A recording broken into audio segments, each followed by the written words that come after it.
سيدنا محمد الفاتح لما أغلق والخاتم لما سبق ناصر الحق بالحق والهادي إلى صراطك المستقيم وعلى آله وصحبه حق قدر ومقدار العظيم. أما بعد, alhamdulillah, kita panjatkan segala syukur kepada Allah Subhanahu wa taala, yang mana pada pagi yang penuh cerah ini Allah Subhanahu wa taala izinkan kita, rahmati kita, ringankan langkah-langkah kita untuk sama-sama salat subuh berjamaah. Semoga amal ibadah salat subuh kita diterima oleh Allah. Amin. Di atas itu semoga kita selalu diberi istiqamah. Amin. Ma'asyiral muslimin rahimakumullah.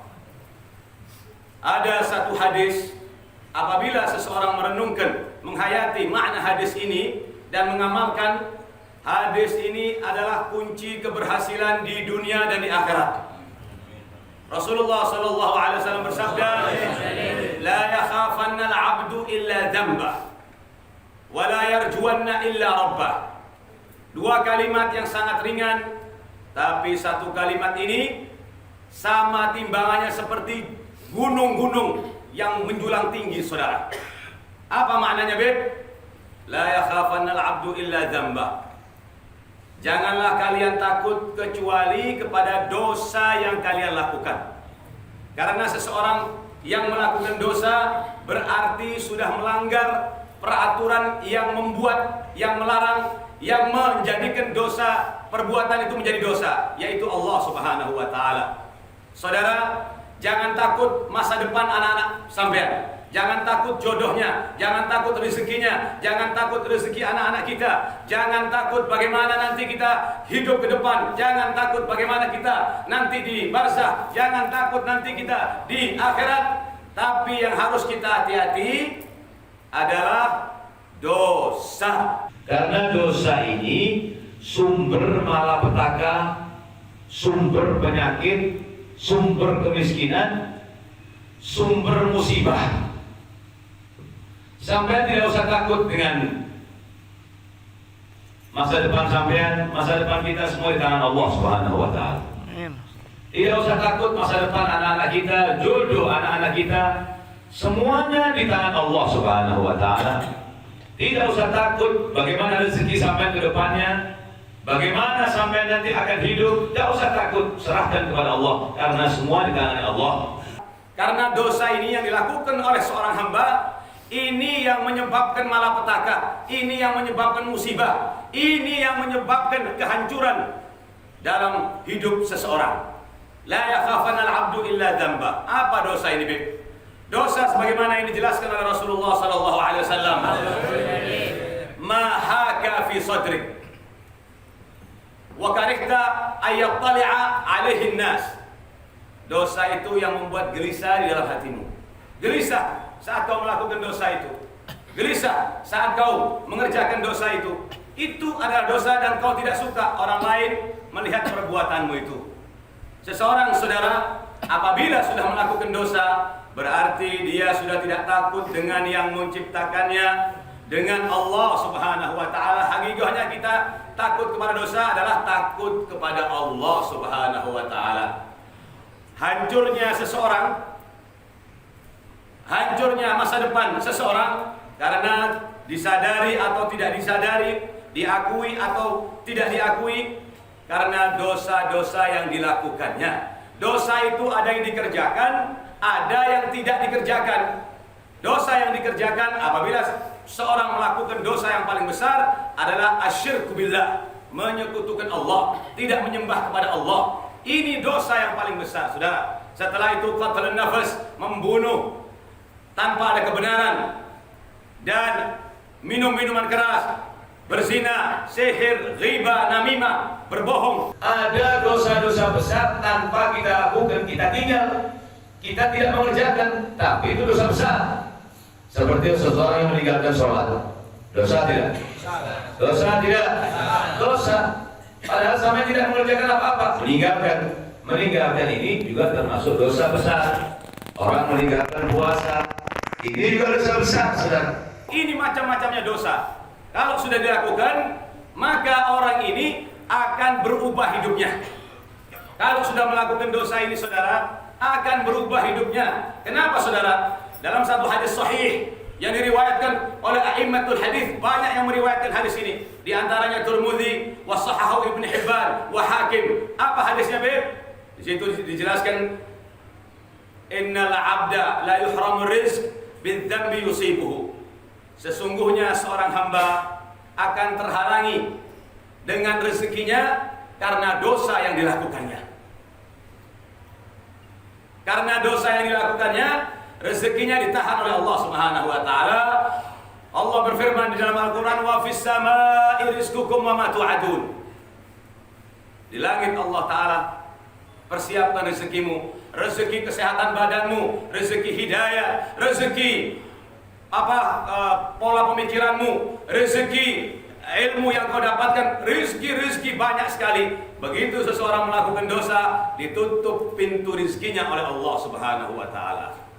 Karena dosa ini kalau tidak diikuti dengan segera bertaubat, maka dia akan melakukan dosa yang lainnya, maka akan ditutup pintu-pintu dan pintu-pintu oleh Allah Subhanahu wa taala, dan itu sumber kehancurannya. Kalau ada seseorang melakukan dosa lalu dia tidak terkena sanksi, itu istidraj, dibiarkan oleh Allah, tapi nanti akan diberikan oleh Allah Subhanahu wa taala hukuman yang sangat menyakitkan. Innallaha yumhil wa la yuhmil. Ini hadisnya Rasulullah sallallahu alaihi wasallam. Allah memberikan tenggang waktu, Allah memberikan pengunduran azab itu, tapi sekali-kali Allah tidak pernah meninggalkan dosa-dosa yang kita lakukan, saudara. Dan dosa ini, saudara, akan mempengaruhi rezeki yang akan diberikan oleh Allah Subhanahu wa taala. Allah jelaskan di dalam surat Al-Jin, wa allau istaqamu ala tariqati la askainahum ma'an ghadaqa. Kalau engkau istiqamah di dalam jalanku, di dalam perintahku, mengikuti Rasul yang aku kirim, yaitu Muhammad sallallahu alaihi wasallam, la askainakum ma'an ghadaqa. Aku akan sirami engkau dengan air-air yang tidak ada hentinya, dengan air ilmu, dengan air rezeki, dengan air kebaikan, dengan air kesehatan, dengan air kebaikan dunia dan akhirat, kalau kamu istiqomah. Dan dosa ini juga berpengaruh kepada satu kampung, satu kota, bahkan satu negeri. Allah Subhanahu wa taala jelaskan dalam Al-Qur'an, walau anna ahlal qura amanu wattaqau la fatahna 'alaihim barakatan minas sama'. Kalau seandainya ahlul qura, satu kota, satu negeri, mereka beriman kepada Allah Subhanahu wa taala, maka akan diberikan oleh Allah Subhanahu wa taala keberkahan dari langit, keberkahan dari bumi. Apa barokah itu, Beb? Barokah itu faidun ilahi, pemberian Allah yang tidak ada henti-hentinya. Barokah kepada umur sampean, barokah kepada rezeki sampean, barokah kepada anak-anak sampean, barokah kepada keluarga sampean, barokah kepada kesehatan sampean, barokah kepada otak dan pemikiran sampean. Diberikan keberkahan oleh Allah Subhanahu wa taala. Karena apa, saudara? Yang ingat ucapan Habib baik-baik. Yang mengikat antara kita dengan manusia ini adalah manfaat. Kalau kita ta'zim sama guru, karena kita mendapatkan manfaat ilmu dari guru itu. Dan manfaat itulah yang akan mengikat kita dengan seseorang. Baik seseorang itu mengharapkan pahala kepada Allah Subhanahu wa taala, atau manfaat-manfaat lainnya yang membuat dia tenang, itu yang akan mengikat seseorang, saudara. Banyak orang ini dulunya kaya raya, akhirnya hancur karena dosa yang dia lakukan. Banyak yang dulunya orang ini lupa diri, dia pikir itu sudah miliknya, tidak sadar bahwa itu adalah titipan dari Allah Subhanahu wa taala yang suatu saat nanti akan ditanyakan oleh Allah Subhanahu wa taala.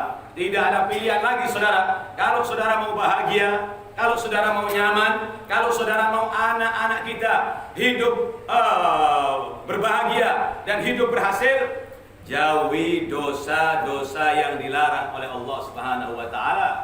Dalam satu hadis sahih, wa inna likulli malikin hima wa inna himallahi maharimuhu. Sesungguhnya setiap raja ada red line, garis merahnya. Garis merah tidak boleh dilangkai, tidak boleh dilanggar. Garis merahnya Allah Subhanahu wa taala yaitu dosa-dosa yang dilakukan oleh Bani Adam. Sampai dulu Hajar Aswad ini, saudara, dulu warnanya putih seperti salju. Karena dosa-dosa Bani Adam banyak disentuh, menjadi Hajar Aswad, menjadi hajar yang hitam. Dulunya putih bersih, saudara. Dan saudara, ada yang lebih penting lagi, saudara, yang tidak disadari. Ada dijelaskan dalam satu hadis, idza adznaba al-'abdu farraqallahu 'aqlah thumma lam ya'ud ilaihi abada. Apabila seorang hamba melakukan dosa, maka akan dicerai-beraikan otaknya oleh Allah Subhanahu wa taala. 1 miliar sel yang ada di kepala ini akan berantakan seperti rusaknya selnya aki. Buka, dijabut satu persatu. Lihat orang yang peminum, lihat orang yang makan riba, lihat orang yang kerjanya berzina, otaknya sudah kebalik, saudara. Yang melihat kebatilan menjadi hak dan yang melihat hak menjadi batil. Keliru semua, saudara. Benci kepada orang-orang ahli khair, benci kepada orang yang mengajarkan orang kebaikan. Ini karena otaknya sudah error, saudara. Kenapa error? Karena sudah habis, karena sudah rusak, karena dirusak dengan dirinya dia sendiri. Itu kalau dilakukan sekali, saudara, 1.000 sel dalam kepala manusia ini rusak. Kalau setiap hari dilakukan, berapa juta sel yang akan rusak? Makanya pikirannya tidak benar, pikirannya tidak baik, dan akan merugikan orang lain. Maka dari itu, saudara, kembali kepada Allah. Pintu taubat dibuka lebar-lebar oleh Allah Subhanahu wa taala dengan 2 syarat. Sebelum matahari terbit dari barat dan sebelum yugharghir. Apa yugharghir itu, Beb? Kalau sudah nafasmu sampai di tenggorokan, kalau sudah jarum-jarum infus menguasai dalam tubuhmu, itu halas. Dan kamu sudah tidak sadar, bahkan uangmu pun itu sudah bukan milik uangmu seutuhnya, itu sudah miliknya ahli waris. Maka dari itu, saudara, mumpung kita diberikan kesehatan oleh Allah, mumpung diberikan kesempatan oleh Allah Subhanahu wa taala, dan kesempatan ini tidak selamanya akan diberikan oleh Allah Subhanahu wa taala. Allah akan memberikan kesempatan kepada kita untuk kita pergunakan sebaik-baiknya. Ingat, saudara, dosa itu nantinya akan membuat berat seseorang melakukan perbuatan kebaikan. Dosa itu yang akan membuat seseorang tercegah dari bangun subuh. Dosa itu yang membuat seseorang melihat orang-orang baik menjadi jelek.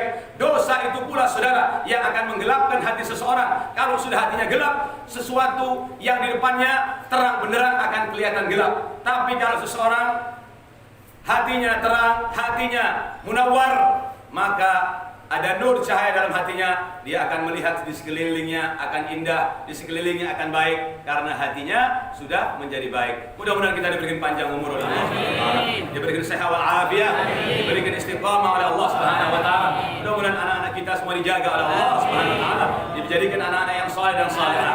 Ya rabbal alamin. La